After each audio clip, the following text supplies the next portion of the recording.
Hello बच्चों, स्वागत है आप सभी का आपके अपने YouTube चैनल कैम गुरु एकेडमी में। तो पिछली क्लास में अपने कई जो फर्टिलाइजर जैसे कि एसएसपी उसके बारे में बात की थी। आज हमारा जो टॉपिक रहेगा वो रहेगा म्यूरेट ऑफ पोटाश। अगर आपने पिछली क्लास नहीं देखी है तो जरूर देख लेना।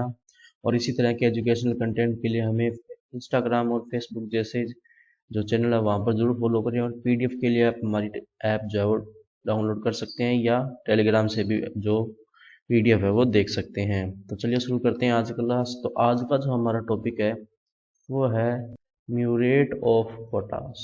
टॉपिक कौन सा आज अपना ध्यान देना, म्यूरेट ऑफ पोटाश, इसको शॉर्ट में एमओपी भी बोलते हैं।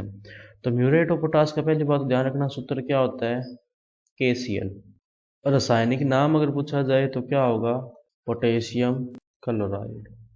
क्या नेम होगा, पोटेशियम क्लोराइड। उसके बाद में अगर अपने बात करें तो ध्यान रखना कि म्यूरेट ऑफ पोटाश जो होता है वो उदासीन प्रकृति का होता है, मतलब ये अम्लीय या क्षारीय प्रभाव पौधों पर नहीं छोड़ता। और वहीं बात करें अगर इसके खनिज की जिससे ये बनता है तो उस खनिज का भी नाम अपने को ध्यान रखना है कि कौन से खनिजों से ये बनता है। तो इसमें दो खनिज आते हैं अपने, एक तो आता है सिल्वाइट, क्या आता है, सिल्वाइट, और दूसरा आता है कार्नेलाइट, क्या आता है, कार्नेलाइट। तो इन खनिजों का भी नाम अपने को ध्यान में रखना है। आगे इसमें जो आते हैं वो आते हैं संगठन, क्या आता है, संगठन। तो सबसे पहला जो इसके अंदर आता है वो तो यही आता है कि जो नमी होती है उसके अंदर कितनी प्रतिशत होती है। तो नमी ध्यान रखना इसके अंदर होती है लगभग 0.5%। दूसरा इसके अंदर जो आता है वो आता है पोटाश, पोटेशियम जो होता है वो कितने प्रतिशत होता है, तो ये होता है लगभग 60%। तीसरा जो इसके अंदर आता है वो आता है सोडियम। तो ध्यान रखना इसमें थोड़ी मात्रा सोडियम की भी होती है।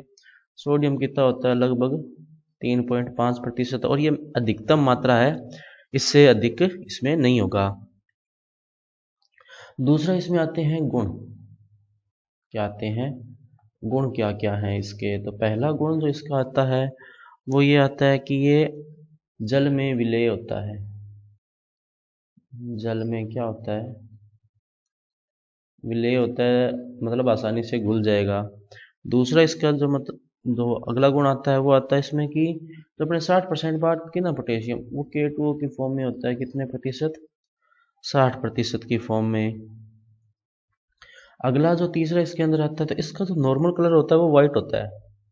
नॉर्मल कलर जो होता है वो सफ़ेद होता है, सफ़ेद होता है, लेकिन सफ़ेद कलर जो है वो लाल कलर में चेंज हो जाता है। किसके कलर में चेंज हो जाता है, लाल कलर। किसके कारण, ध्यान रखना, आयरन ऑक्साइड के कारण।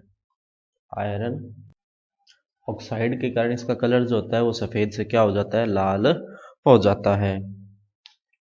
अगला इसमें आती है मर्दा अभिक्रिया, क्या आती है, मर्दा अभिक्रिया। तो पहले तो KCl लिखा आपने, KCl। तो KCl का वियोजन किसमें होगा,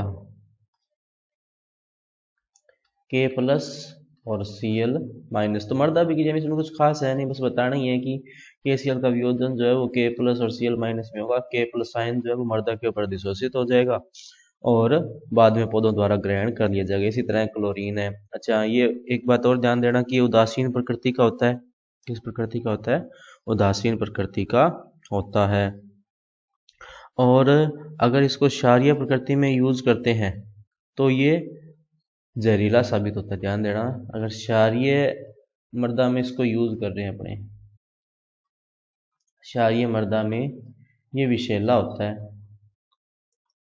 क्यों होता है विषैला, क्लोरीन के कारण, क्लोरीन के जमाव के कारण, क्योंकि क्लोरीन वाहन जो होता है वो जमा होने लगता है, जमाव के कारण। तो ये बात अपने को ध्यान में रखनी है कि क्लोरीन के जमाव के कारण ये क्षारीय मृदाओं में विषैला हो जाता है। और अगर क्षारीय मृदाओं में यूज करना है तो इसको जो ऑर्गेनिक मैन्योर या जो अपने कह सकते हैं कार्बनिक खाद आती है, गोबर की खाद होगी, कंपोस्ट वगैरह, उसके साथ मिलाकर इसको प्रयोग करना चाहिए। अगला जो इसके अंदर आते हैं वो आते हैं फसलों पर प्रभाव, फसलों पर प्रभाव क्या क्या है इसके। तो वो देखो भी क्या क्या प्रभाव है इसके। तो पहला तो जैसे मैंने बता ही दिया कि उदासीन होता है, क्या होता है, उदासीन होता है, मतलब जो सभी प्रकार की फसलें इसके ऊपर उसका उपयोग किया जा सकता है। अगला जो इसमें एक इम्पोर्टेंट पॉइंट जो आता है ना, वो ये आता है कि इसका उपयोग जो है वो तंबाकू, तंबाकू, चाय, कॉफ़ी, चुकंदर, तंबाकू, चाय, कॉफ़ी, चुकंदर और आलू हो गया। कौन सा हो गया? आलू हो गया।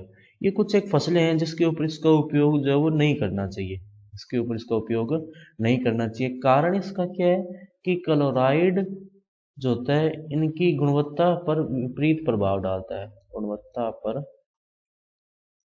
विपरीत प्रभाव डालता है। इंपॉर्टेंट बात है, ये ध्यान रखना कि जो म्यूरेट ऑफ पोटास है इसका उपयोग तंबाकू, चाय, कॉफी, चुकंदर, आलू पर नहीं करना चाहिए, क्योंकि इसमें जो क्लोराइड आयन होता है वो उनकी गुणवत्ता पर विपरीत प्रभाव डालता है। हालांकि ये जो फसलें मैंने लिखी उन सभी के लिए पोटेशियम जो होता है वो बहुत जरूरी होता है, लेकिन म्यूरेट ऑफ पोटास का उपयोग नहीं कर सकते क्योंकि इसमें जो क्लोराइड आयन है वो इसके ऊपर बुरा प्रभाव डालता है।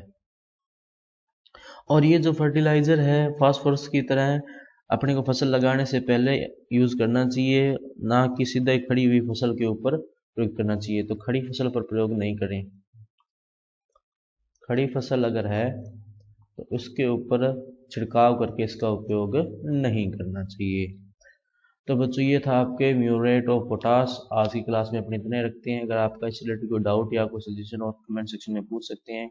अगर आपको इसकी पीडीएफ डाउनलोड करनी है तो हमारे टेलीग्राम चैनल से डाउनलोड कर सकते हैं, और इसी तरह के एजुकेशनल कंटेंट के लिए आप हमें फेसबुक और इंस्टाग्राम जैसे पेज पर भी जरूर फॉलो करें। तो मिलते हैं अगली क्लास में, तब तक के लिए पढ़ते रहिए। नमस्ते।